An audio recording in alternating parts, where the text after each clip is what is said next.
এতিয়া আমি এটা মাছৰ কাৰণে শিকিলোঁ, আমি দুটা মাছৰ কাৰণে শিকিলোঁ, আমি তিনিটা মাছৰ কাৰণে শিকিলোঁ। তেনেকৈ যদি আমাৰ ওচৰত nটা মাছ আছে, তাৰমানে আমাৰ ছিষ্টেমত nটা মাছ আছে, তেতিয়া তাৰ যিটো এক্স কোঅৰ্ডিনেট হ'ব, এক্স কোঅৰ্ডিনেটটো কি হ'ব? m1 x1 plus m2 x2 এনেকৈ গৈ পেলাই কিহলৈকে হ'ব?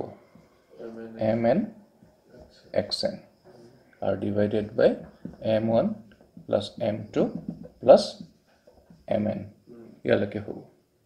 তো এইটো এনেকৈ নিলিখি পেলাই আমিতো এনেকৈ লিখিব পাৰোঁ summation of mi xi I goes from 1 to n divided by whole mass মানে total mass মাছৰ কাৰণে summation of mi এনেকৈ লিখিব পাৰোঁ বা নহ'লে আমি total massটো capital M দি পেলাই লিখি দিব পাৰোঁ।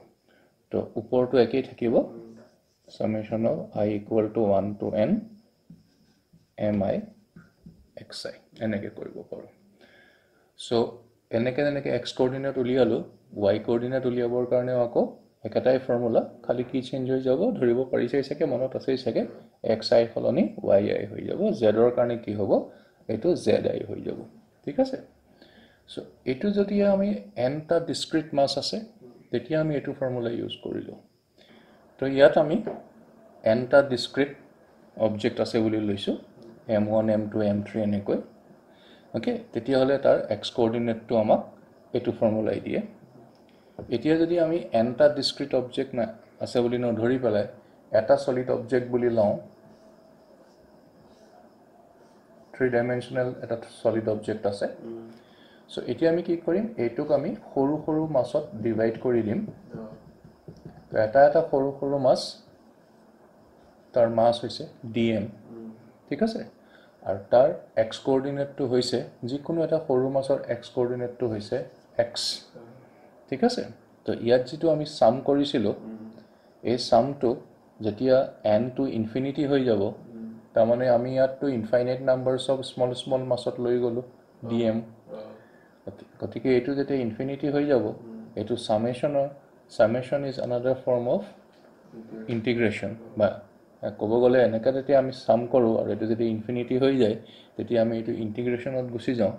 তো ইণ্টিগ্ৰেশ্যন অফ এক্স dm আৰু ডিভাইডেড বাই m আছিল। তো এইটো যদি মই আগত 1/m এনেকৈ লিখোঁ, তেতিয়াহ'লে এইটোৰ যিটো চেণ্টাৰ অফ মাছ হ'ব, তাৰ এক্স কোঅৰ্ডিনেটটো দিব এইটো ফৰ্মুলাই। কেপিটেল এক্সটো হৈছে চেণ্টাৰ অফ মাছৰ এক্স কোঅৰ্ডিনেট, স্মল এক্সটো হৈছে এই যে স্মল ইণ্ডিভিজুৱেল যিবোৰ মাছ লৈছোঁ dm বেলেগ বেলেগ dmৰ এক্স কোঅৰ্ডিনেটটো। তো অবভিয়াছলি পজিশ্যন লৈ পেলাই এই এক্সৰ ভেলুটো বেলেগ বেলেগ হ'ব। তো আমি সেইটোক ইণ্টিগ্ৰেট কৰিম। ঠিক আছে?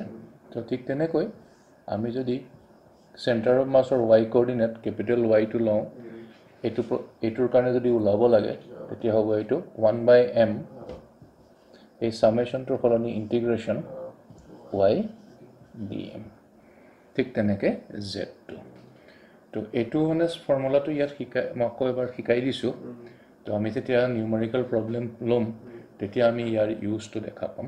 এতিয়া আমি এইটো বেছি চিন্তা নকৰোঁ, আমাৰ সাধাৰণতে বেছিকৈ ইয়াতে প্ৰব্লেমবিলাক আহে। ঠিক আছে? তো এতিয়া আমি কেইটামান নিউমেৰিকেল এক্সাম্পল ল'ম।